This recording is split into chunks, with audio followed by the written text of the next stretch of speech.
चलो ये क्वेश्चन देखते हैं। Wooden block of mass 5 kg rests on soft horizontal floor. When iron cylinder of mass 25 kg is placed on top of the block, the floor yields. The block and cylinder go down with the acceleration of 0.1 meter per second square. Action force of the system on the floor कितना रहेगा? देखो, ये आपकी floor हो गई, ये आपका एक वुडन ब्लॉक हो गया 5 kg का, और इसके ऊपर आपने रख दिया एक 25 kg का सिलेंडर, आयरन सिलेंडर, राइट। ये 25 kg का है, ये 5 kg का है।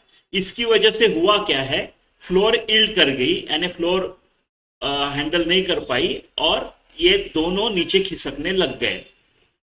ये दोनों ऐसे नीचे जमीन के अंदर जाने लग गए with the acceleration of 0.1 metre पर सेकंड स्क्वायर। हमको पूछा है action force of the system.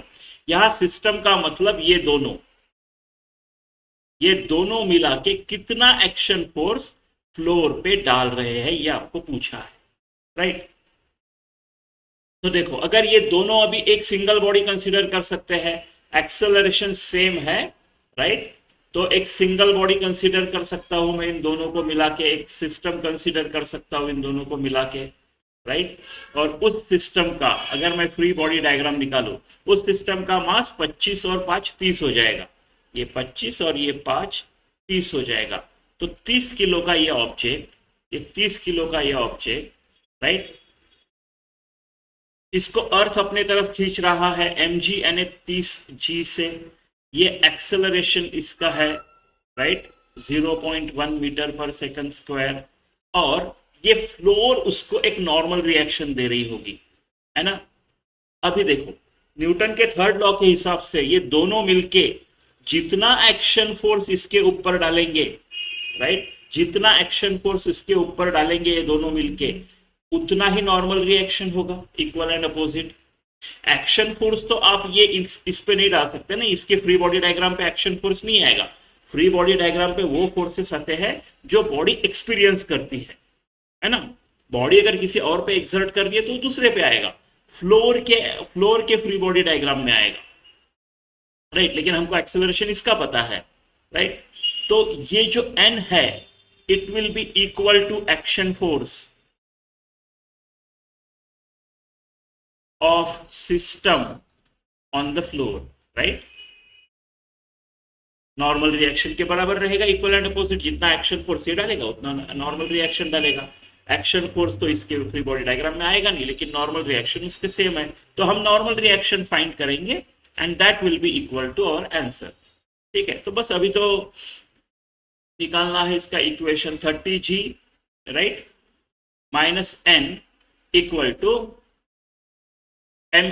m कितना है इसका 30, a कितना है 0.1, f equal to ma, f net equal to ma। f net 30g नीचे का पॉजिटिव लिया, ऊपर का निगेटिव, तो ऐसे आ गया, राइट। अब देखो यहाँ पे केयरफुल रहना है आपको, ये 3 हो जाएगा, राइट, ये 3 हो जाएगा, यहाँ पे केयरफुल रखना है। अगर आप g इक्वल टू 10 लोगे, राइट, तो कुछ आंसर आएगा। आप g इक्वल टू 9.8 लोगे तो भी कुछ आंसर आएगा, और दोनों ऑप्शन में है। तो जब आपको वैल्यू दी नहीं है कितना लेने का है, तो आप ये वैल्यू लेते हो हमेशा। ये इस क्वेश्चन का मेन पॉइंट है ना।